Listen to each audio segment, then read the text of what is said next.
Welcome back to the 28th online episode of Peacetime, hosted every Sunday morning by Peace Point with myself, Phra Nicholas Thanissaro, live streaming from Dhamma International Meditation Center in Azusa, California.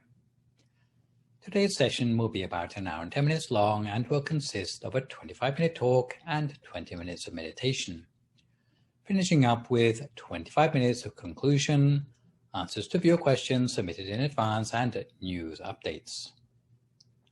Last time you saw me, we looked at Buddhist historicity. With the Dhamma talk today, we will continue with our exploration of living Buddhism with the topic of the logic of karma. As usual, this session, I would encourage you to send in any questions you have by emailing me at peacetime.questions@gmail.com so that I can have a shot at answering them next time round.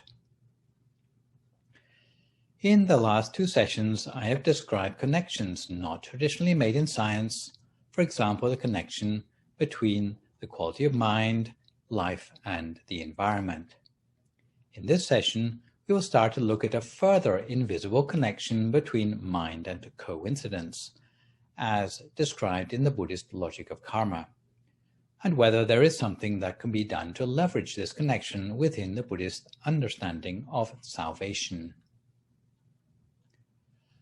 Although, as mentioned 2 sessions ago, faith, especially blind faith, is not one of the central points of Buddhism, Buddhists do have confidence in a phenomenon called karma, or more familiarly, the law of cause and effect as it relates to ethics, as found in the Vibhanga, namely belief in karma or Dhamma sattha, belief in karmic retribution or Dhamma vipaka sattha, and belief in the individual ownership of action, or Dhamma sakata sattha. A similar law of conservation of energy in thermodynamics states that energy in any system can't just disappear, but is retained in a different form. If, for example, a car is cruising along with a certain amount of momentum, when the brakes are applied and the car slows down, the energy that was momentum before has to turn into heat in the brake pads. Energy doesn't just disappear, it is transformed. And in a similar way, the sort of ethical energy invested by people in the things they intentionally choose to think, say, or do can't avoid creating a reaction once it has been performed. Conservation of energy as it relates to ethical or unethical actions would mean that the effects of a person's actions can't just disappear, but will eventually come back to haunt them. To use a more current expression, what goes around comes around. A credit card shopping spree might seem fun to someone at the beginning of the month, but it is unlikely that they will escape paying the bill sent to them at the month's end. Karmic connectedness underlies the Buddhist culture of taking responsibility for one's actions.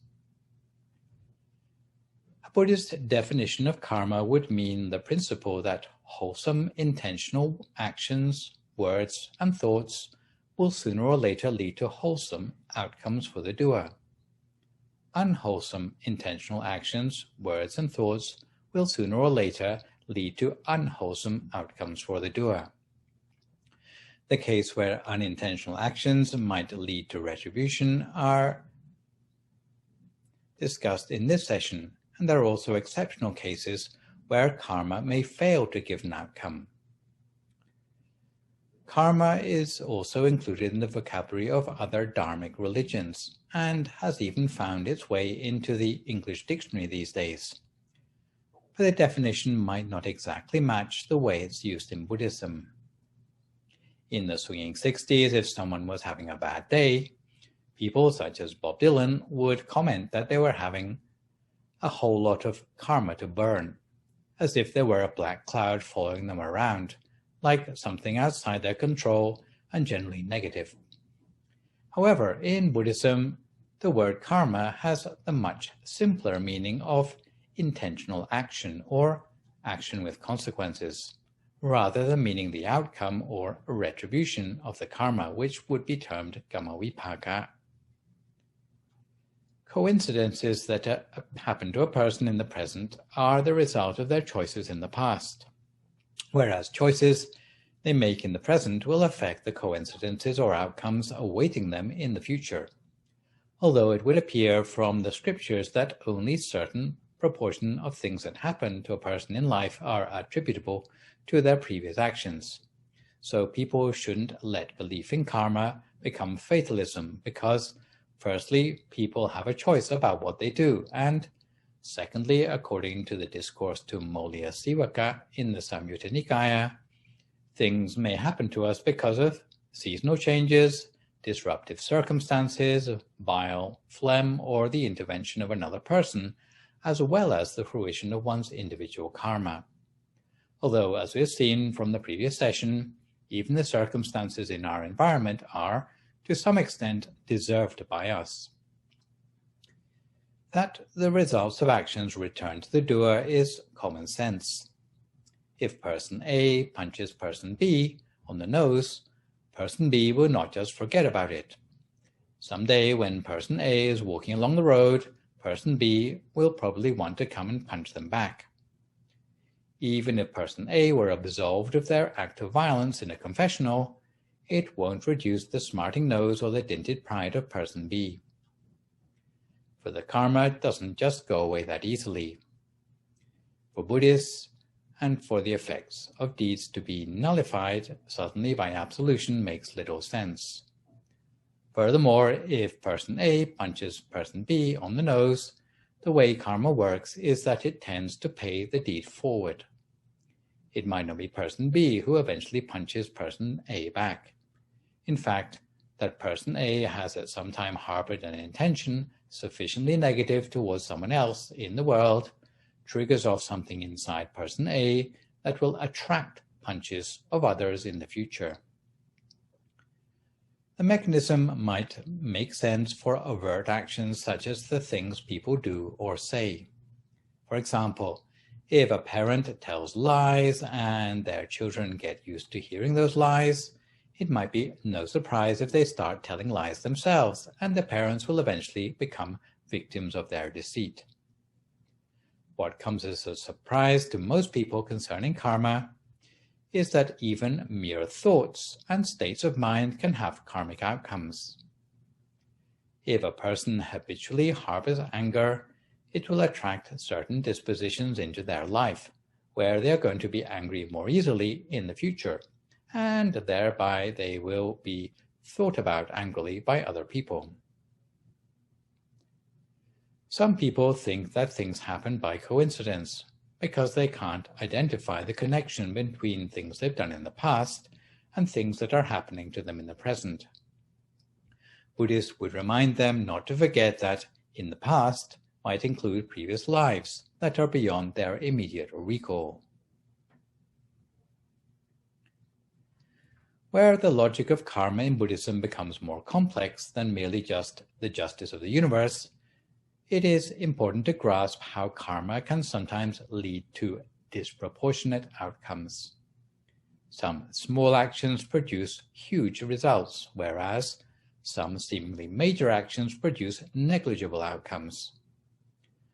This underlies the Buddhist expectation that despite an unknowably large burden of unexpiated karma in any person's past, that a person can escape from this not by avoiding the production of any new karma in the Jain way, but by being savvy about different categories and functions of karmic action.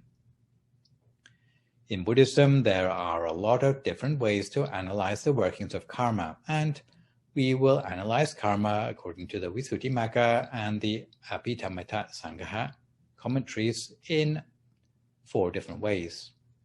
It's classification by polarity, classification by potency, classification in terms of precedence, and classification in terms of the way it combines.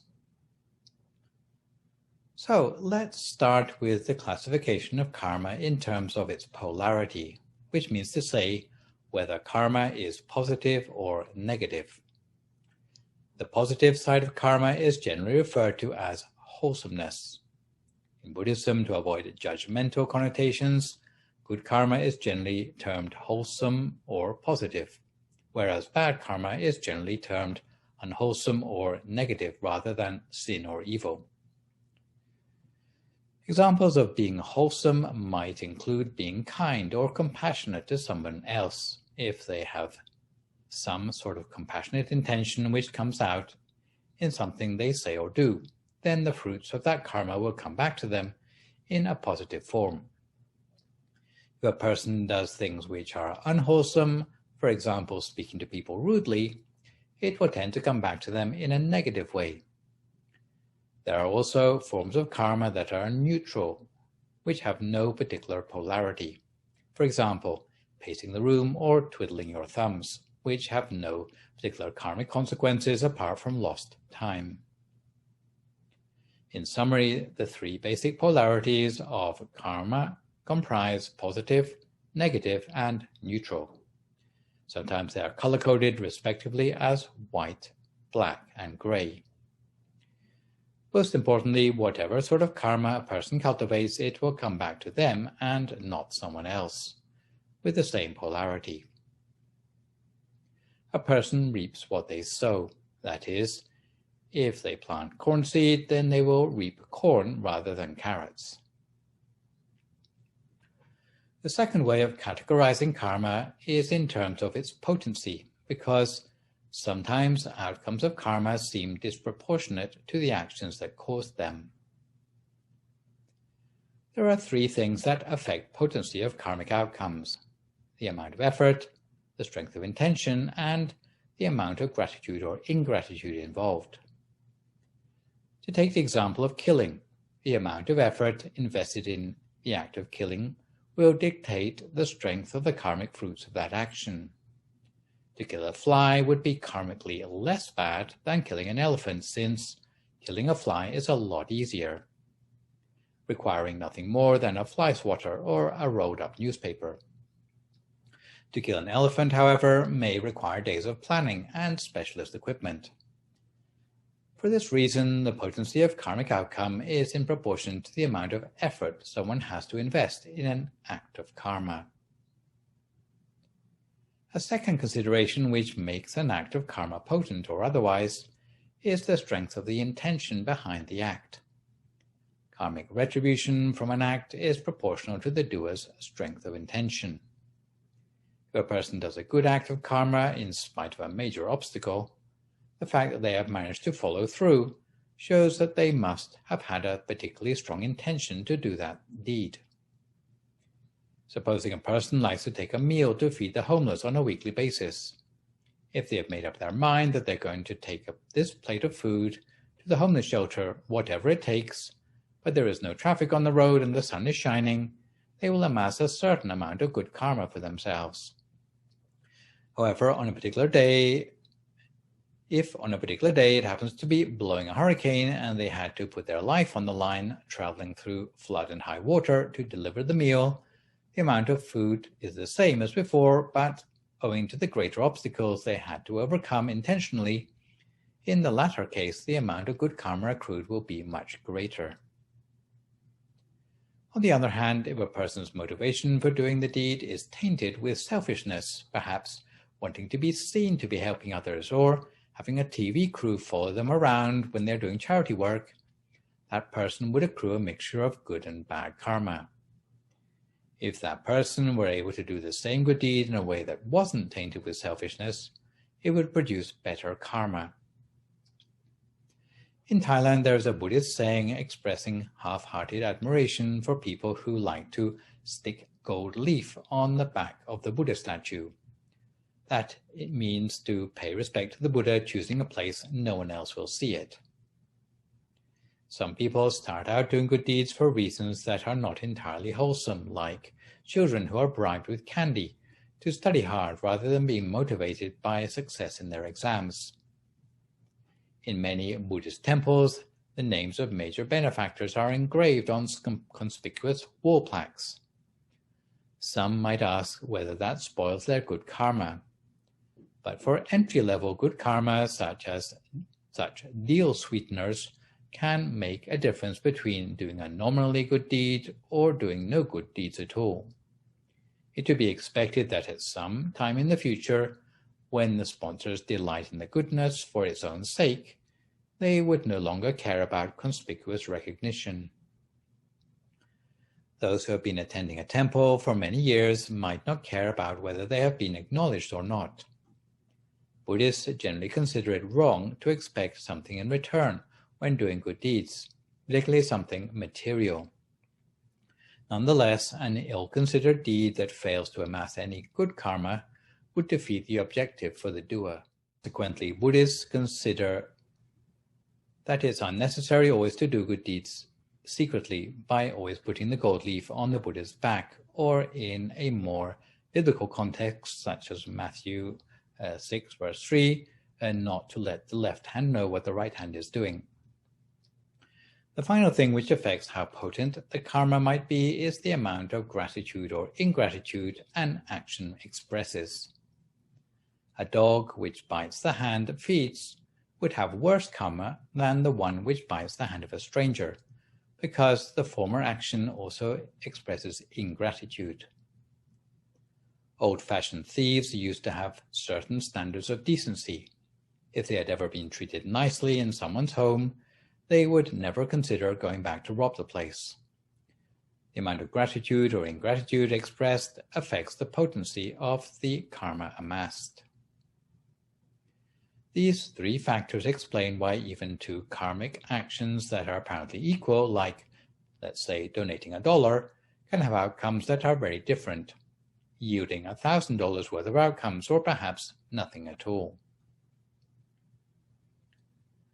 A third way of categorizing karma is the order of precedence, with which it gives outcomes. The categorization explains why some karma gives its outcomes more urgently than others. In terms of precedence, karma is divided into 4 different categories: heavy karma, karma close to death, habitual karma, and unintentional karma. They are put in this order because, all things being equal, if a person has all these sorts of karma in their personal history, it will be the heaviest category of karma on the bullet, which will give its fruits first. The most urgent sort of karma in giving its outcomes is heavy karma, or guruka kamma. This category includes forms of karma which are so heinous that no matter how many other good or bad deeds a person has done in their life, karma in this category will always give its results first. In the Buddhist scripture, specifically in Parikuppa Sutta of the Anguttara Nikaya, 5 actions fall into this category of heavy karma in a negative way: matricide, patricide, merging an arahant, in other words, a fully enlightened disciple, harming a Buddha, since Buddhas cannot die by anyone else's hand, so the worst that can be done is to inflict harm. And to this respect, there's an example of a particularly nasty monk called Devadatta pushing a boulder over a cliff to fall on top of the Buddha because he wanted to have the leadership of the monastic community for himself. All that happened in this case was that a splinter of rock from the boulder bruised the Buddha's toe. A final form of heavy karma is causing a schism in the monastic community instead of preserving harmony. The 6th form of heavy negative karma, which is additionally mentioned in the Maitreya Sutta of the Anguttara Nikaya, is masquerading as a monk but having defected to another religion. In terms of positive heavy karma, having meditated until attaining the stages of enlightenment is also considered positive heavy karma. The second most urgent sort of karma is karma close to death, or asanya karma. At the moment a person is dying, they have the experience of their life flashing before them. If that person has led their life in a particular way, then they will tend to be left with a final impression about how their life has gone. They may be left with an intense feeling of regret about the bad things they have done, or on the contrary, a feeling of joy about all the good things which they've done. More usually, it will be a mixture of the two. Nonetheless, the final impression left on their mind before they die will have a very significant effect, since Buddhists believe it determines the sort of destination that person can expect when they pass away. For most people, the sort of thing they have done throughout their life will be exactly the same as the last impression left on their mind as they are dying. If they've been a terrible person all their life, normally they will be left with a sense of regret about how terrible they have been. But there are some exceptions. Some people may have led a terrible life, but if by some happy accident they manage to think of something positive as they're dying, they might manage to escape an unfortunate rebirth. On the other hand, some people have been virtuous throughout their lives, but if for some unfortunate reason they are left with a feeling of regret when they are dying, they may not make it to the fortunate realms.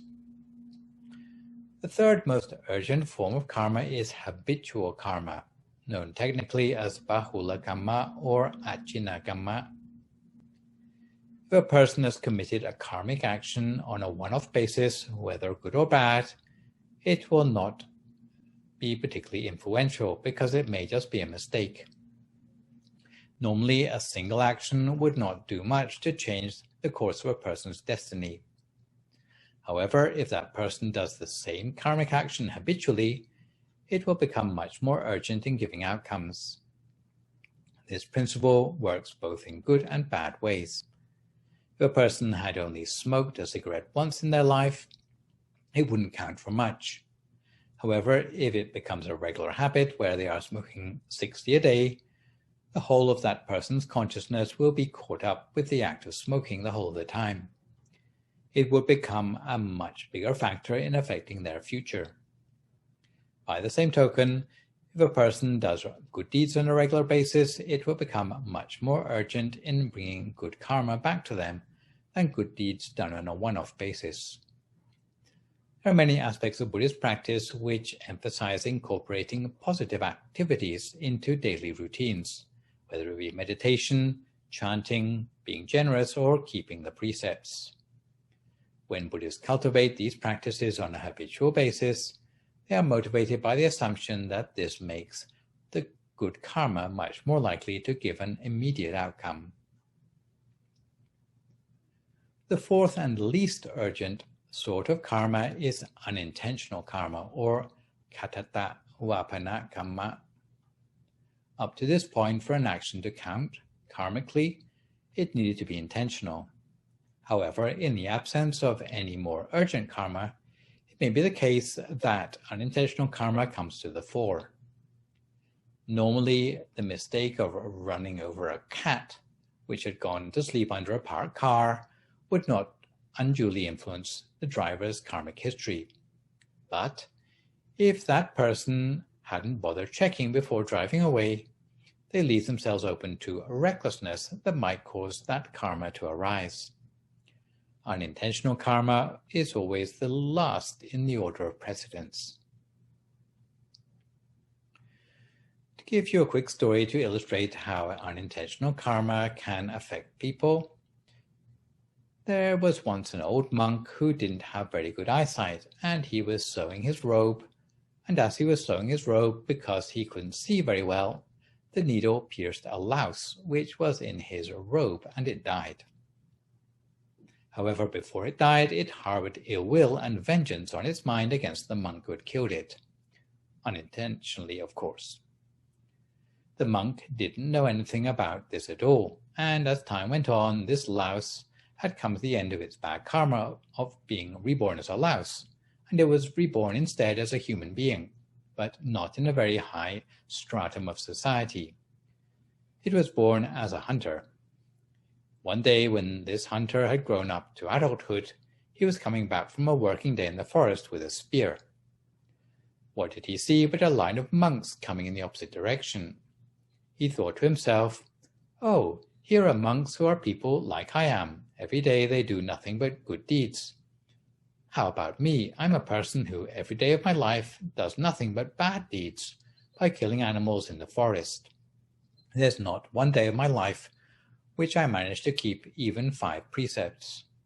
So the thought occurred to him, how about just for one day, I will try to keep my 5 precepts pure.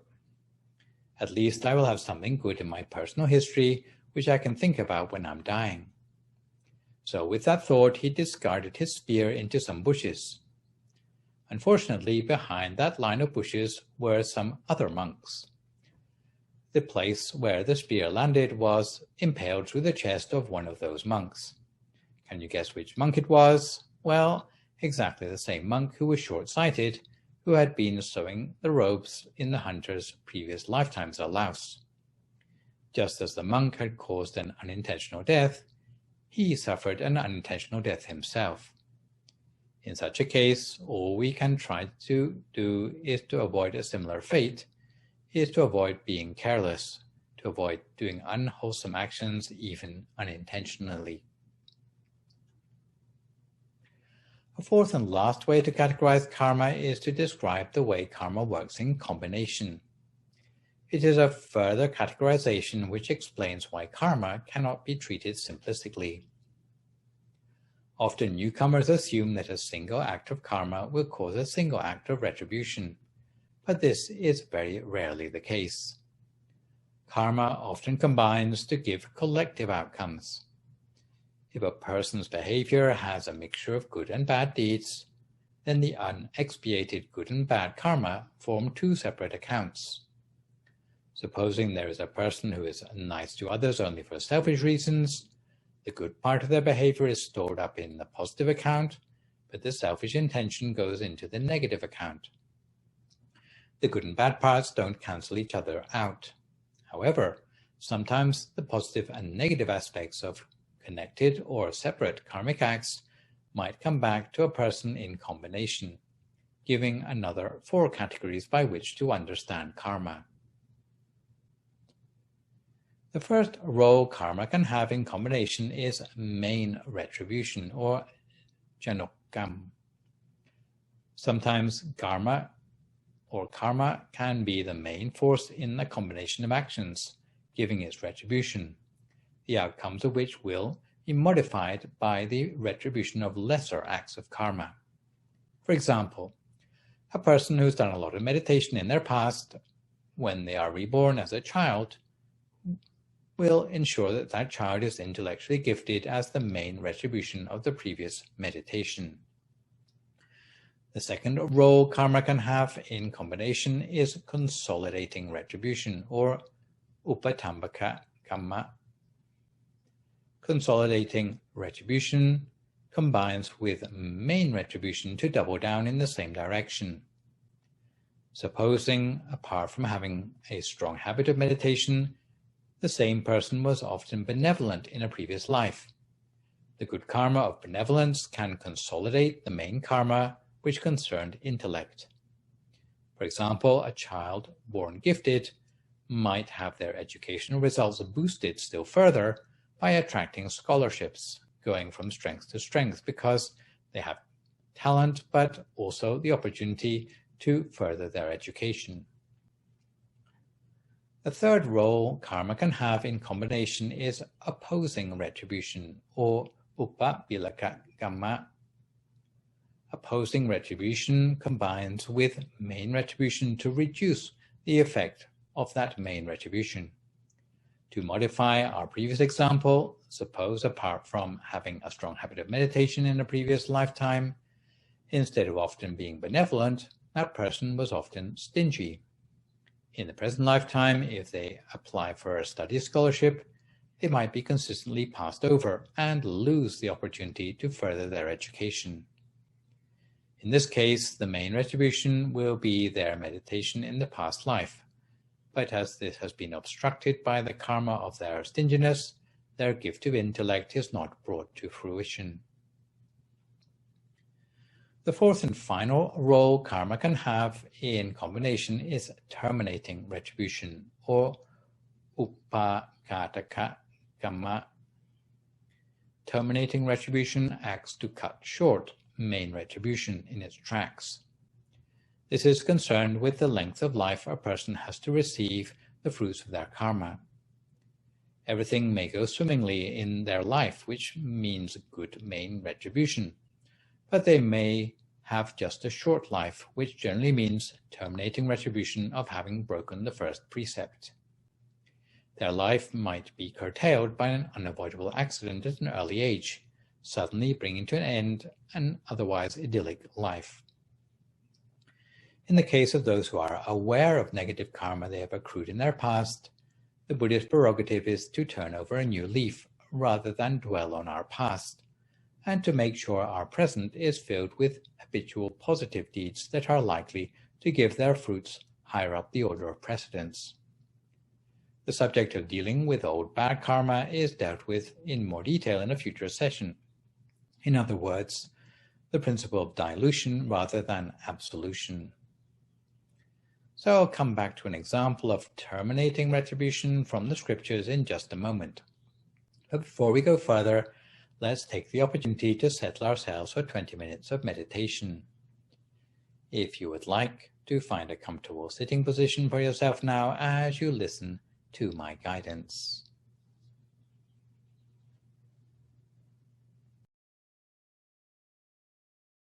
So when you're ready to begin, find a comfortable position for yourself. You might want to sit cross-legged, or you may want to sit with your back straight on a chair. In any case, close your eyes very gently. Breathe deeply to yourself and allow your body to become quite still and begin to relax.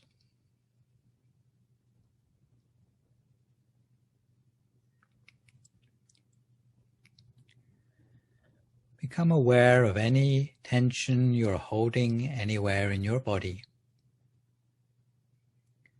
Notice and release that tension. Relax any tension in your entire scalp. Allow any tension to float away. Feel the lightness and relaxation coming down over your entire scalp. Similarly, allow your forehead to relax completely. Relax your eyes and the tiny muscles around your eyes. Relax the entire area of your head, whether it be your cheeks, your jaw, or the whole of your face. Make sure you're not inadvertently pulling a face. Then focus on your neck and any tension you're holding there. Allow all the muscles of your neck to become completely relaxed. Feel the tension melting away.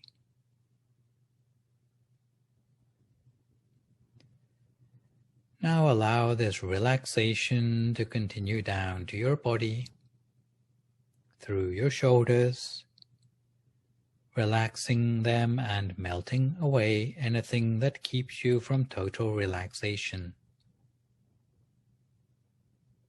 Allow this to happen naturally.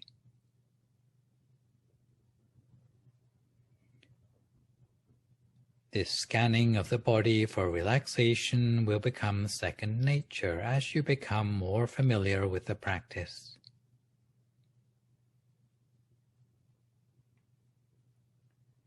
Continue to allow the relaxation to flow down your chest, to your stomach and your hips, relaxing everything in its path.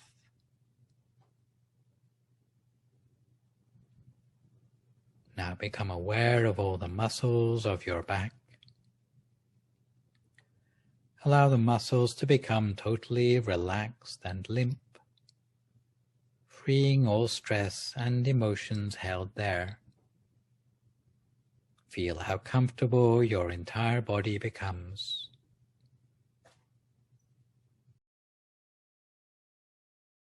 Turning our attention to relax our state of mind, notice how the relaxation soothes and comforts you. Notice any uncertainties or worries that you're holding in any part of your body. Allow them to come up into your consciousness and one by one, release these thoughts and feelings. Feel how effortless it is to release them without any regret. Let all the thoughts go as you sink deeper and deeper into this loving, warm abyss of relaxation, freeing yourself from the burden of the difficulties, allowing you to experience true freedom.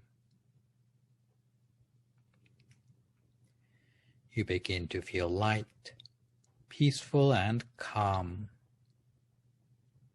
clearing your mind little by little, relaxing your body, and with practice it becomes very easy to achieve a state of total relaxation. In this state you will be completely peaceful and focus only on the moment of now. The state also allows profound rest in a short period of time. So allow yourself to sink deeper and deeper into profound rest and relaxation, beginning to let go deeper and deeper, more and more relaxed, down into serene relaxation, letting go of all concerns, focusing only on feeling free, deeper and deeper, to the deepest level of relaxation you can possibly achieve today. And with this perfectly relaxed state, which you've now achieved, it will be much easier for you to embark this time and every time you meditate from now on.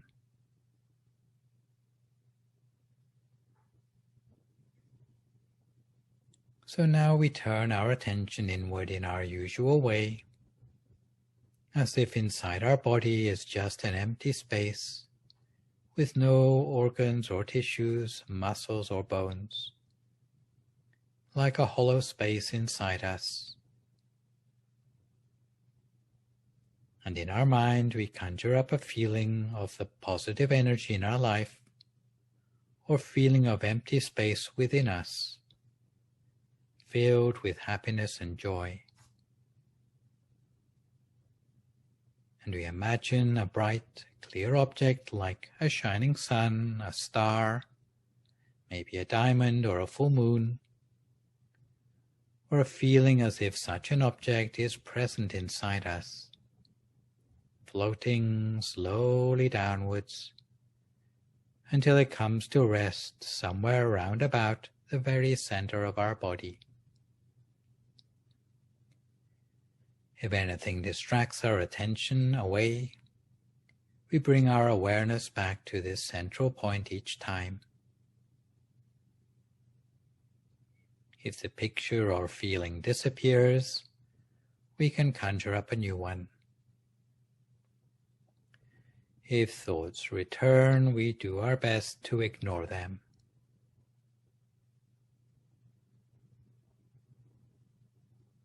And the whole time we feel whole and pure, as if we truly have a deep inner knowing that acknowledges that each and every one of us is special and extraordinary, wonderful and unique individuals with so much to do and experience in life. And we take the positivity within ourselves in order to magnify and multiply how positive we feel about ourselves. and to acknowledge how much we have to offer the world.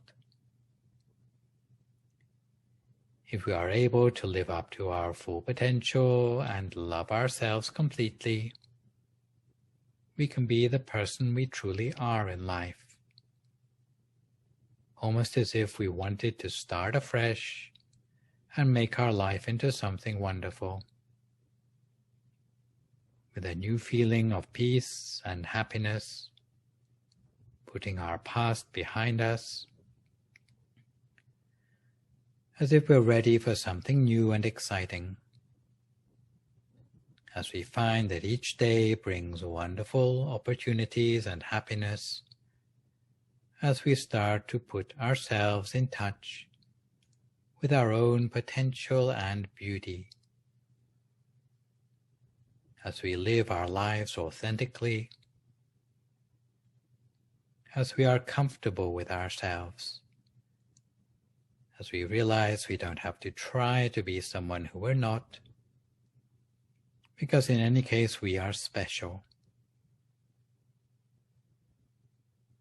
We become open to new opportunities and life's blessings, as we realize that happiness comes from within and not from outside things.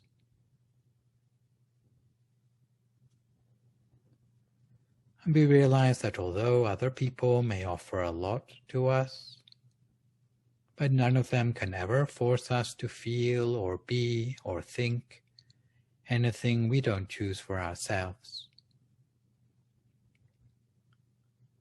And with this newfound sense of independence, we honor our body and our own emotions. We find it easier to express our feelings day by day, feeling stronger and more confident in ourselves, living our own truth, feeling good about ourselves. And as we start to love ourselves and honor ourselves more and more, we find ourselves more in tune with our own ambitions and personal boundaries, with it becoming easier each day to uphold these boundaries.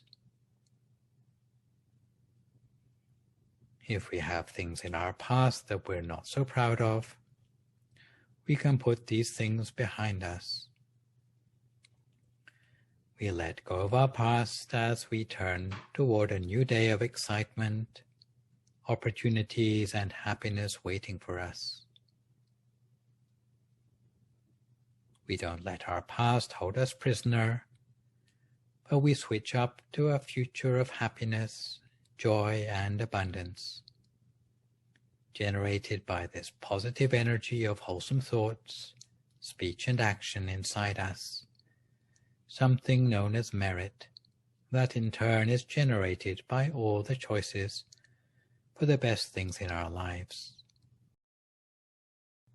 So now for a few moments in silence, we keep our mind focused gently at the center of ourselves with the inner object of our choice, something we can see or something we can feel.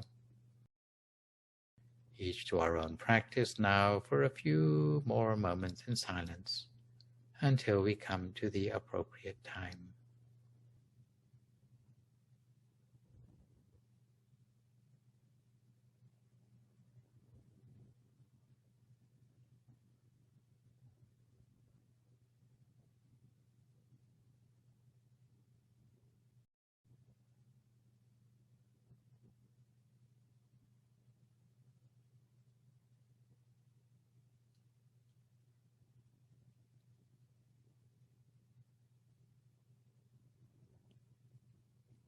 And to be our best selves, we allow the following affirmations to resonate at the deepest core of our being. In terms of self-esteem, may my confidence grow stronger each day so that I can become capable, powerful, and strong. May I know I am loved and be comfortable with who I am. May I realize that happiness comes from within and be truly happy.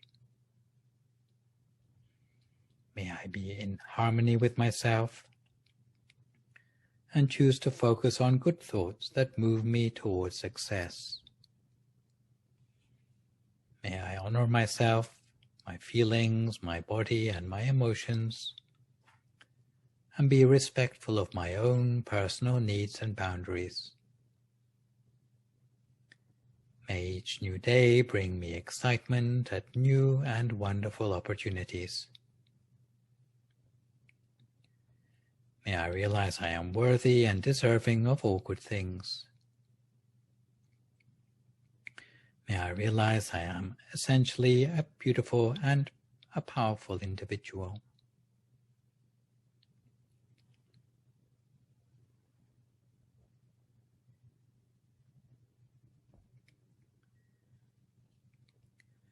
And in terms of fellow travelers on this spiritual path, allow the following affirmations to resonate in your heart. May I be encircled by love, peace, and wisdom, surrounded by loving, caring friends and family. May I attract good, wonderful things into my life. May I add value to others in my life, and thereby bring joy and fulfillment. May I feel gratitude for all things, people, and experiences in my life, and may this gratitude be steadfast. In terms of overcoming mistakes and controlling any negativity, entertain the following affirmations in your mind. May I forgive myself for any previous mistakes and be able to learn from them. May I be released from any negative thoughts that interfere with my moving forward into a brighter future. May I be in control of my life and my own experiences, always attentive to my thoughts and choosing them wisely so that I can be in control of how I react to what life throws at me. May I realize happiness is a choice and choose wisely. May I be released from lethargy that comes in the form of negative thinking and lazy habits. And finally, in terms of my spiritual quest, reflect on the following transcendental affirmations. May I be able to find time each day for quiet contemplation to restore and renew me. May I be inspired to spend time each day connected to this wise inner part of me and to the stillness within, allowing me to remain perfectly aligned with what is truly important to me in life. And having reflected on these positive affirmations, we allow our heart and mind to be filled with compassion, which reaches out to the whole of ourselves, reaches out beyond ourselves to our families, to our homes, to our colleagues, to the whole of our neighborhood and municipality, reaching out in ever-widening circles around us, to all sentient beings that we can see or that we are unable to see. We extend compassion and loving kindness to them all without exception. Although the merit is within our own minds, but if we practice it regularly, habitually, it becomes a part of who we are. It becomes a part of our character. It becomes a part of our personality. It even spills over and brushes off onto the people around us, just like our loving kindness, until the whole of our world will become a better place as a result. But if no single person in the world ever thinks of anything but their own selfish desires, then the future of the world will be hard to improve.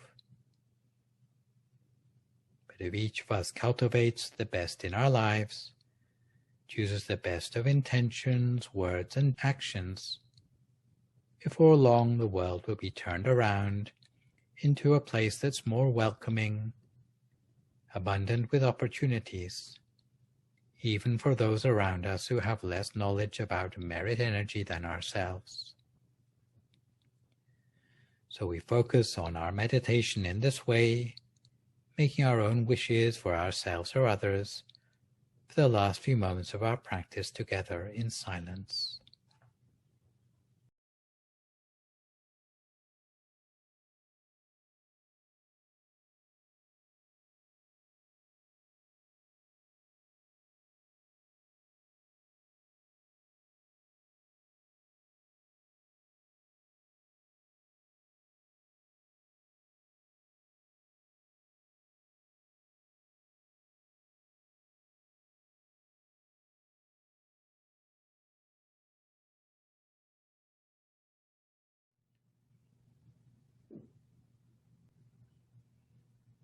Sappa Buddhanupavena, Sappa Dhammanupavena, Sappa Sankhanupavena Sattha Soti Bhavantu Te. So if you'd like to come to the end of your meditation for today, you can gradually open your eyes again. If you feel at all uncomfortable, then slowly try changing to a more comfortable position and gently finish your practice. So to return to the subject of terminating retribution, the Angulimala Sutta in the Majjhima Nikaya gives us a really good illustration of how terminating karma works in a good way. Sometimes a person may have some sort of karma which is so extreme that it completely terminates the effect of the opposing karma. The story I'm referring to tells of a guy called Ahimsaka, which ironically means non-violent, who got the new nickname Angulimala, which means a necklace made of fingers, because he became a robber who collected the thumbs of his victims as trophies and made a necklace out of them to wear. It may sound a bit like the movie The Bone Collector. So, to cut a long story short, this guy started out as an exemplary student, but because he did so well in school, his fellow students became jealous of him, and they persuaded the teacher to give this guy an impossibly dangerous task so they could get rid of him completely. So the teacher set Angulimala an assignment that was a condition for his graduation. The assignment was to go out and kill 1,000 people and bring back proof. So, still very obedient to his teacher, he went out and started on his assignment. He went around the countryside, hacking people down with a sword and collecting up their fingers to prove that he was getting close to his target of 1,000. He created such havoc in that country where the Buddha was also living that he became public enemy number 1, and the king had to call out the army to track Angulimala down in an attempt to capture him.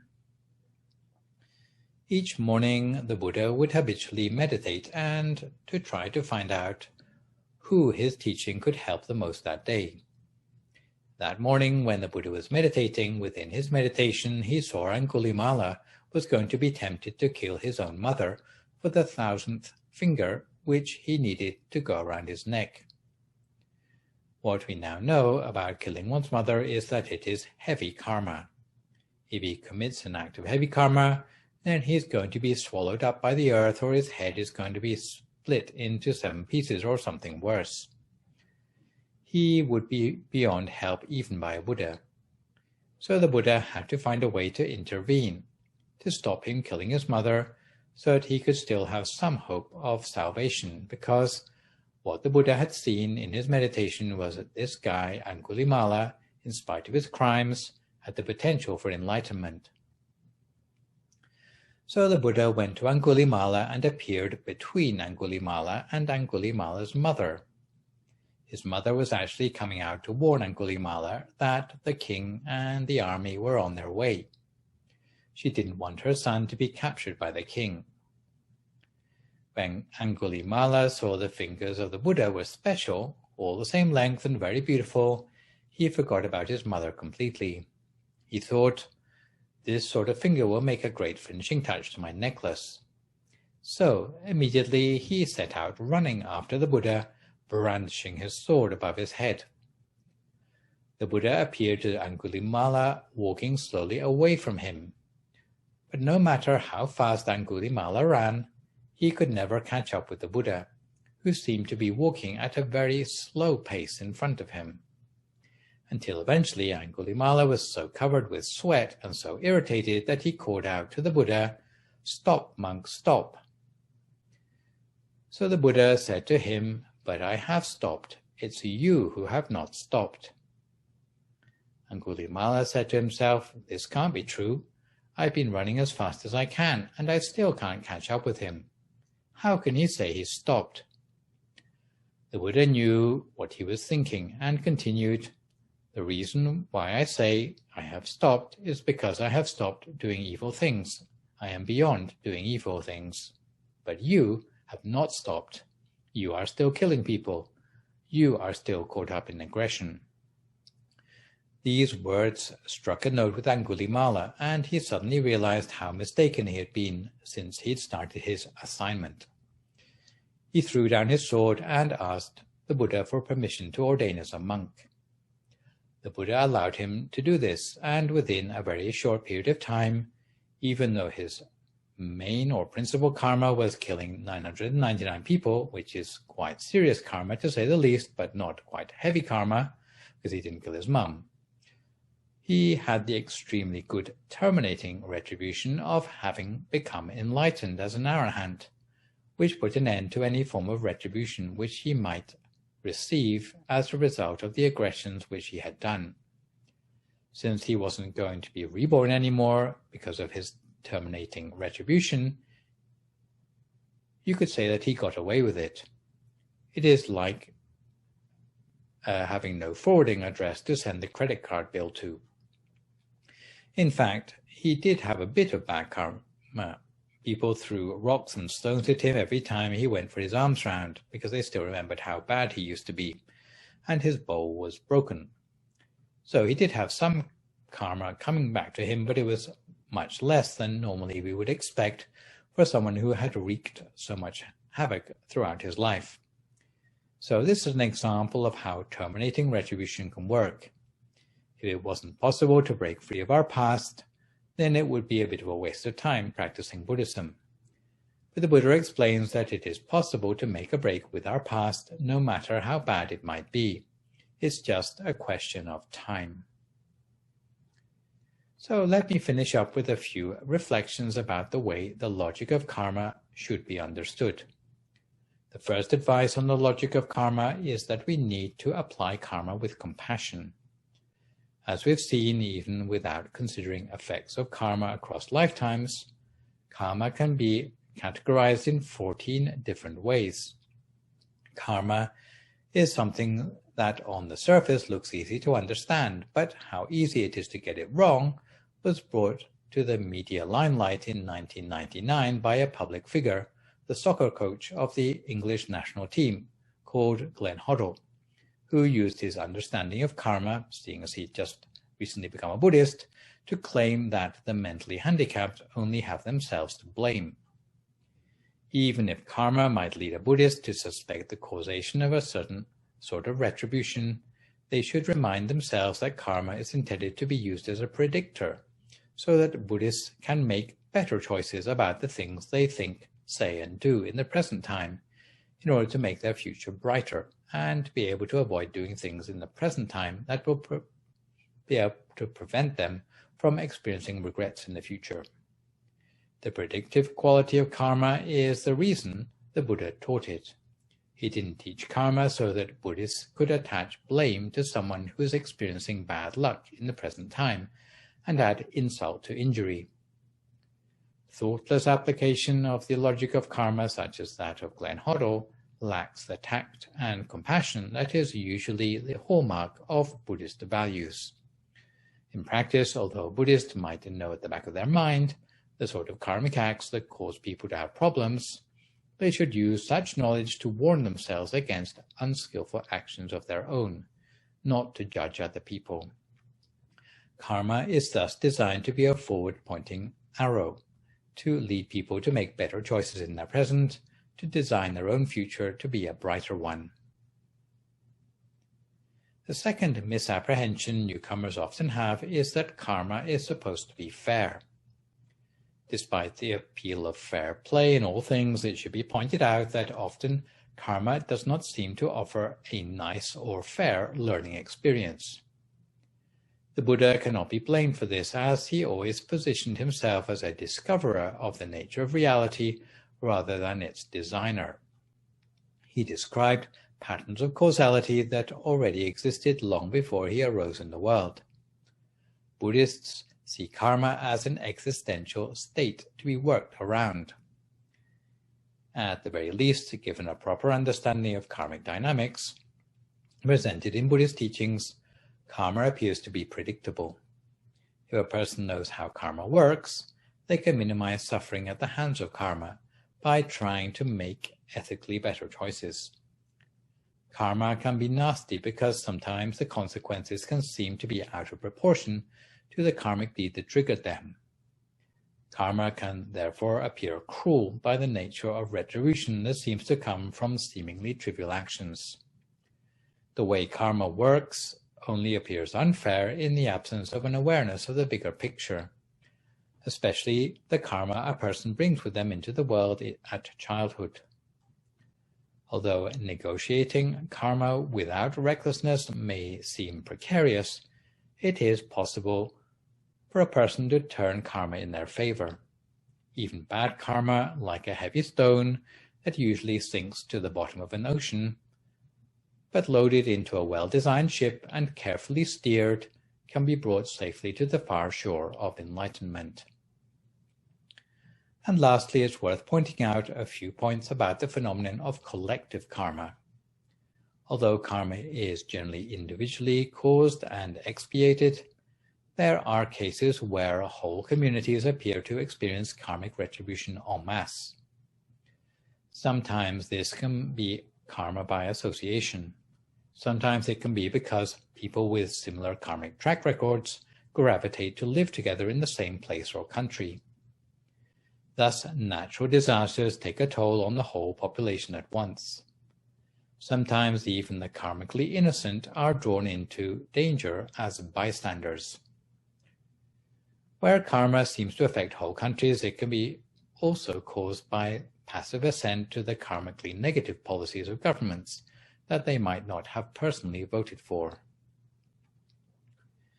So, to conclude this session, we have been looking at 4 different ways to categorize karma. We have looked at karma in terms of its classification by polarity, classification by potency, classification in terms of precedence, and classification in terms of the way it combines. These classifications have helped us avoid a simplistic interpretation of karma, but have explained why karmic actions can be disproportionate in their outcomes, and this will help us to understand a way of working around karma in the ethical choices we make about our lives. So, to assist us further in these choices, the next session from me will concentrate on wholesome karma and how Buddhists believe they can cultivate this. And the session after that will deal with ways to avoid unwholesome karma. So we come to time for some answers to the questions sent in by viewers. This week, the question comes from Teresa Ku of Los Angeles. Here comes the question. The teaching of metaphysical concepts could be selected or manipulated by religious leaders or teachers. I wonder whether it's possible to know or compare the metaphysical experience from different pure-minded, high-level religious practitioners and see whether they are similar. Hi Teresa, and thank you for another stimulating question. It is certainly possible to compare the metaphysical experiences between different religious traditions. Even some experiences that come from high-level practitioners from antagonistic religious traditions like, say, Christianity, Judaism, or Islam. I think you might have less luck, however, when comparing the metaphysical concepts from these traditions.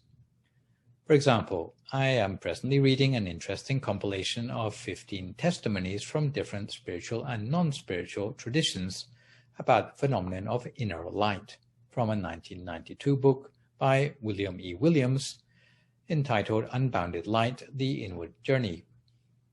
A more classic example of a similar sort of way of comparing is William James's pioneering 1902 book, The Varieties of Religious Experience, which is still in print and arranges mystical experiences from various traditions from basic to advanced.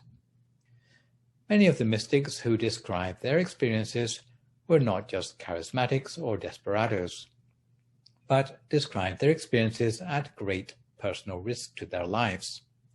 For example, when the 14th century Catholic priest Meister Eckhart spoke openly about his direct spiritual experiences, the Pope condemned him for wishing to know more than he should, which was not good in the days of the Spanish Inquisition. Even today, the path toward higher consciousness is dark and controversial. Phenomena like inner light are dismissed as mere hallucination by some modern-day neurophysicists, and mystical experiences generally continue to provoke accusations of blasphemy from some fundamentalist religious quarters where it is equated with the dark side of the occult. So, to prove to your own satisfaction whether mystical experience is real or imaginary, the best you can do is really to compare the experiences from many sources and to look for elements of agreement, and then practice for yourself to improve your own faculty of insight to reach toward having your own first-hand metaphysical experience. In the meantime, give teachings a fair chance. It doesn't mean believing them outright, but if, after due diligence, teachings don't seem to stand up, then you can test out different ones instead. But for today, let me finish up with a quick mention about temple support and news updates about the availability of meditation teaching in English.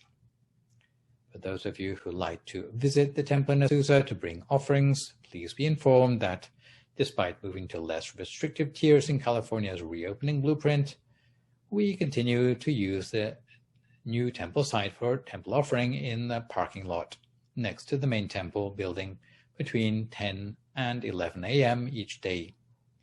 If you have trouble with the passcode on the gate or wish to visit at a different time, please call Jenny on 562-716-2961. There will be a monk on standby in PPE to receive the offering and give a short blessing for visitors. English-speaking monks will be on duty on Wednesdays and Saturdays. A short ceremony for 5 precepts, meditation and a blessing are given on the weekends starting at 10:45 a.m. Needless to say, the whole temple would like to rejoice in the merits of all continuing to take the opportunity to support the temple in this way.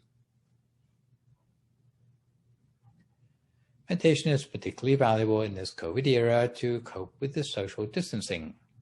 In this respect, here at the temple, although there are still no face-to-face teaching sessions for the interim, you can continue to access Dhamma teachings in English at the YouTube channel called Peace Point Meditation or the Facebook page of Peace Point Meditation. For aficionados of Zoom meetings, another way you can access Peace Point content is to join the Zoom meeting ID 970-1192-2337. The meeting passcode is 072. But bear in mind there is no way to pause or replay the media on Zoom for those of you who are trying to take notes. For those of you who have been following my talks, you may be interested to subscribe to a YouTube channel which I set up in my own name, which you can find by searching for Phra Nicholas Thanissaro on YouTube where I've uploaded more than 100 clips of meditations, Dhamma talks, funeral homages, talks for children, and so forth. Meanwhile, there are a few changes to the 2021 schedule from Peace Point. Every Sunday morning, you've now got me with live material and archive material on alternating Sundays. Venerable Sopon now appears every Thursday evening. Meanwhile, Peace Breaks from Peace Point are broadcast every Tuesday and Wednesday between 7 and 7:30 p.m. There's a silent meditation broadcast each Friday between 7 and 8 p.m. For the benefit of families listening in, there's also a special show for children in English known as Shining Stars. That goes out at the new time of 6 to 6:30 p.m. every Monday evening, with bedtime stories and meditation short enough to keep the attention of younger listeners. Outside the live streams and on-demand programming, there is the constantly updated MindGem app, which you can download for free, allowing you to listen to meditation and Dhamma talks in English on your cell phone, even when you are offline. So this session, we have looked at the topic of the logic of karma. For my next live session with you, which will, fingers crossed, be a week on Sunday morning, we'll be moving on to look at something along the lines of ways to cultivate wholesome karma.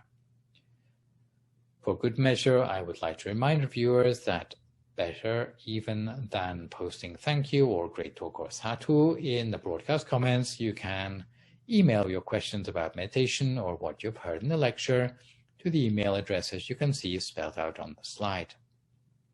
Now I'll do my best to answer those questions that you send in on my next session.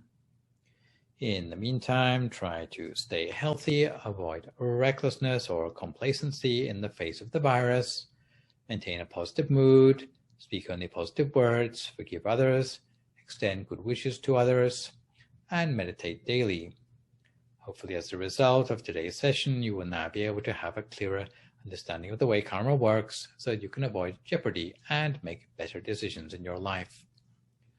So for today, this is me, Phra Nicholas Thanissaro, signing off for this session. So long, folks, and stay safe.